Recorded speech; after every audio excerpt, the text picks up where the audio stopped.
They are the future of our diocese, and that future certainly looks bright.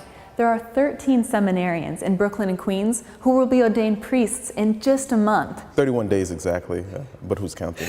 They are excited, to say the least.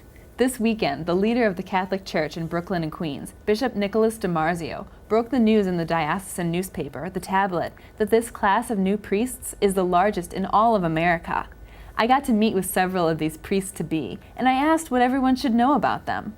These men made it very clear that any time is the right time to answer God's call. That it's very possible, even in this day and age, for someone, even at my age, I'm 27, to give themselves entirely to a vocation given by God. In an interview on the way back from the Holy Land, Pope Francis was asked if priests would ever be allowed to marry.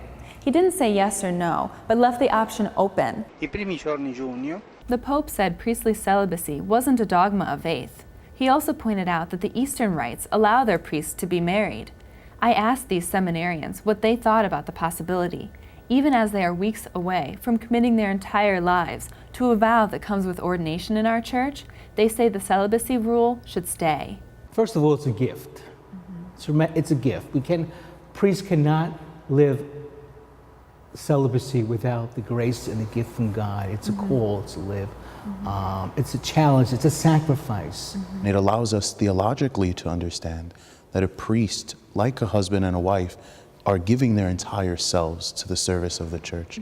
And it wouldn't be fair for a priest to have to divide himself between his married life and his service to the church. There are some who argue that priests should be allowed to marry and have a family, claiming that it would lead to more priests. Our seminarians, however, think differently. Young men look for sacrifice, and I know that young men still see celibacy as a higher sacrifice, as a greater sacrifice, because the media and all of their friends and family, it seems that our culture is becoming more and more hypersexualized, and there's a sense that pervades everyone that it must be done. One must have this as an aspect of his life. And when young men see a man who is living a life of integrity, of purity, and not being married, as opposed to living purity in marriage, he sees something in that is encouraging. We need more good and holy priests, and I hope that myself and that my classmates can be that. I think that's one of the only ways that we're going to get more priests. If we begin to encourage our young men by example. All of our priests-to-be think that it's a gift to be able to serve the church, and they just can't wait to begin. Reporting for Currents, I'm Katie Breidenbach.